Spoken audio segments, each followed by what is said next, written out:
साहब, साहब,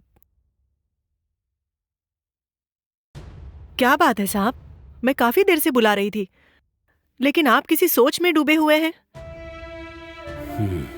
नित्या की जिंदगी के बारे में सोच रहा हूँ मैं। साहब, अब उनके बारे में सोचने जैसा क्या है? उन दोनों ने अपनी मर्जी से शादी की है और देखिए बहुत जल्द वो आपको नाना भी बना देंगे। उनकी जिंदगी में तो खुशियां ही खुशियां है। तो फिर आप इतना सोच क्यों रहे हैं? हाँ, नहीं, न जाने मुझे ऐसा लग रहा है कि नित्या हमारे सामने नाटक कर रही है।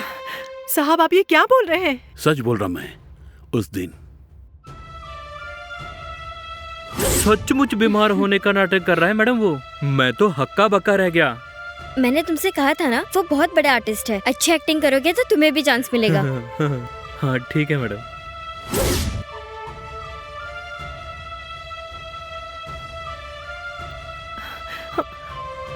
साहब जी, वो दोनों कुछ और बात कर रहे होंगे और फिर उनकी वो दोस्त है ना रेवती, जो फिल्मी दुनिया में काम करती है, उसके बारे में कुछ बात कर रहे होंगे वो। शायद आपने उन्हें गलत समझ लिया।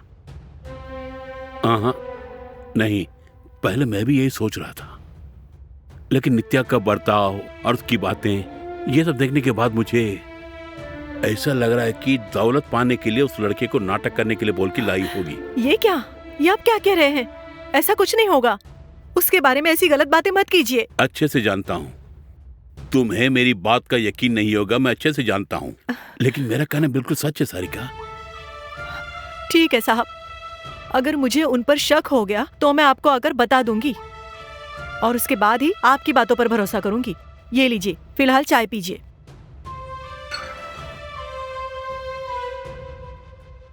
और आप नित्या बेटी के बारे में इस तरह की बातें नहीं करेंगे।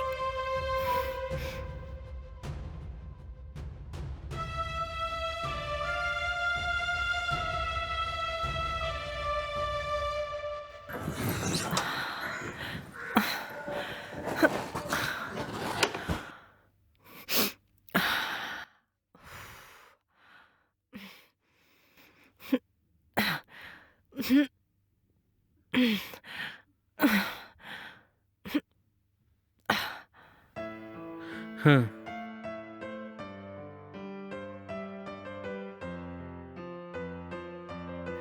हेलो माँ, आगे तुम किसी बात की चिंता मत करना, मैं सब देख लूंगा। ठीक है बेटा।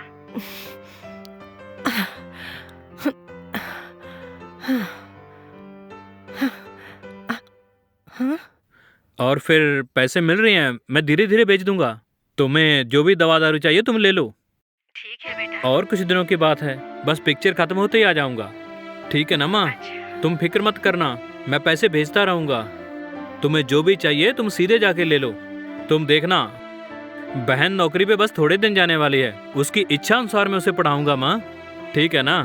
ठीक है बेटा। ठीक है, मुझे जरूरी काम है, मैं बाद में फोन करूंगा माँ। अच्छा ठीक है। हाँ ओके माँ, ठीक है।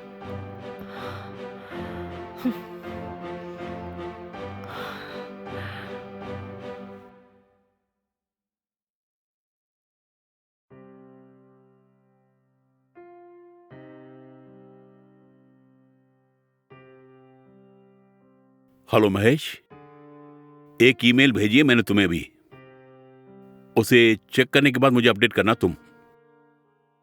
हाँ ओके।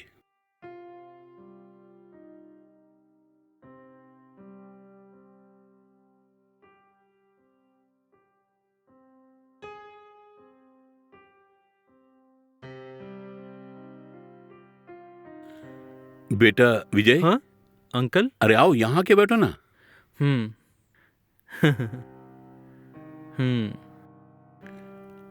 आप नित्या के साथ बाहर गए थे और आप अकेले आए हैं?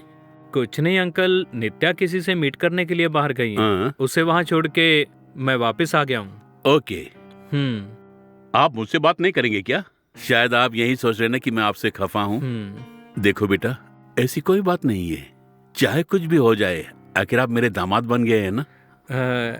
ऐसी कोई बात नहीं अंकल, एक्चुअली काम इतना था कि मैं आपसे बात नहीं कर पाया। ओह ठीक है ठीक है।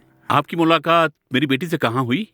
क्या आपने पहले मेरी बेटी को प्रपोज किया या फिर मेरी बेटी ने प्रपोज किया? वो बात ये है कि हम दोनों की मुलाकातें पब में हुई अंकल, हाँ। और पहली नज़र में ही वो मुझे चाहने लगी अंकल, और प्रपोज किया मुझे, और मुझे भी वो बहुत पसंद आई। इसीलिए छोटी सी मुलाकात प्यार में बदल गई और फिर शादी के बंधन में बंध गए। समझा मैं। अच्छा, किसी ने आपसे ये बात कही क्या कि आप बहुत अच्छी एक्टिंग करते हो? अरे बिंदास एक्टिंग करते हो आप। अरे अंकल, बहुत लोगों ने ऐसे ही कहा अंकल, लेकिन क्या करूं, बड़ी बड़ी फिल्मों में काम नहीं मिल रहा मुझे। अभी एक चांस मिला है, वो भी आप जैसे सीनियर एक्टर के मुंह से। जब अपनी तारीफ सुनता हूं तो मुझे बहुत खुशी होती है अंकल।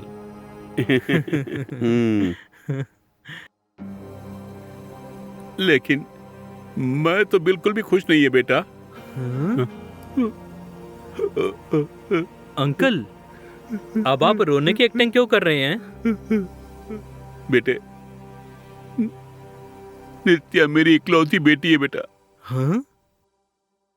उसने तुम्हें क्या पाठ सिखा के लेके आया मुझे नहीं पता बेटा, लेकिन जहां तक मैं समझता हूं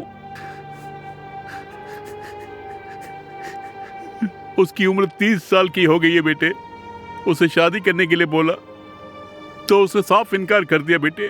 तो मैंने कहा अगर तुम शादी करोगी तो मेरी सारी जायदाद तेरे नाम कर दूंगा मैं। मैंने उससे शादी करके दाम्पत्य जीवन बिताने के लिए बोला बेटे। इसका यह मतलब नहीं कि वो अपने दोस्त के साथ मिलके अपने बाप के सामने ही एक बहुत बड़ा ड्रामा रचा बेटे। विजय, तुम्हारी एक्टिंग और तुम्हारे हुनर के बारे में प्रोड्यूसर मैम को बता दिया है। ओह सुपर मैम, मैं अच्छी एक्टिंग कर लेता हूँ, मेरा भरोसा कीजिए ना आप। और उस हद तक मैंने रिहर्सल करवा के ट्रेनिंग दी है। सो तुमने भी अगर ठीक से एक्टिंग की तो सभी को एडवांस देके मैं फिल्म का मुहूर्त रख के फिल्म को स्टार्ट कर दूंगी। हाँ ठीक है मैम, आपके कहने अनुसार एक्टिंग करूंगा। उसके लिए अच्छी एक्टिंग करनी पड़ेगी। तुम एक्टिंग करोगे? मुझे खाने पीने से ज्यादा एक्टिंग अच्छी लगती है मैम। आप जैसे कहेंगी वैसी एक्टिंग नहीं करूंगा मैम। क्या एक्टिंग नहीं करोगे? उस किरदार के अंदर घुस जाऊंगा बोला। अगर तुम भी मेरी तरह एक बाप होते तो पता चलता। ओह नो सर, ये सब मुझे पता नहीं है सर। उसने कहा कि मुझे बस एक्टिंग करनी है, इसलिए रिहर्सल करने के बहाने मुझे यहाँ लेके आइए सर। यहाँ तक कहा कि आप भी एक्टिंग कर रहे हैं सर। उसने यहाँ तक कहा वो आपकी बेटी है, लेकिन सच क्या है मैं नहीं जानता हूँ सर। सर मुझसे बहुत बड़ी भूल हो गई सर, मुझे माफ कर दो सर। साहब, आपने गर्म पानी मांगा था ना? बेटा, तुम्हारे बारे में मुझे सब कुछ पता है। मैं इस घर की साधारण नौकरानी हूँ बेटा, लेकिन मैं इनके लिए इनकी बहन के समान हूँ। हमने सपने में भी नहीं सोचा था कि आप और नित्या ऐसा करेंगे। अरे सुनो सारिका भाई, आप क्या कहना चाहती हैं मैं समझा नहीं। मैं दिल में ख्वाब लेके यहाँ आया था, लेकिन सपने में भी नहीं सोचा था कि वो मुझे धोखा देगी। सर आखिर मुझे धोखा देके एक्टिंग करवा दिया ना। मुझसे बहुत बड़ी भूल हो गई sir. Sir I am so sorry sir.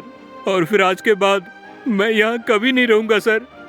Sorry sir. बेटा बैठो।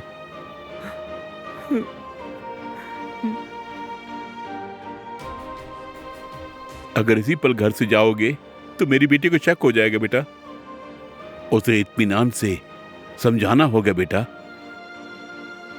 मेरी खातिर जब तक ना बोलूं तब तक मत जाना।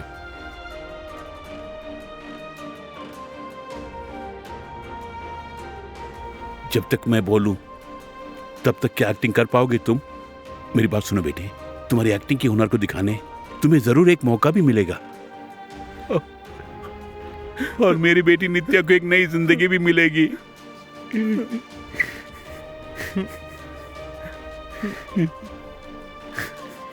ये इस तरह बोल रहे हैं। ठीक है सर, मैं एक्टिंग करूंगा सिर्फ आपके लिए।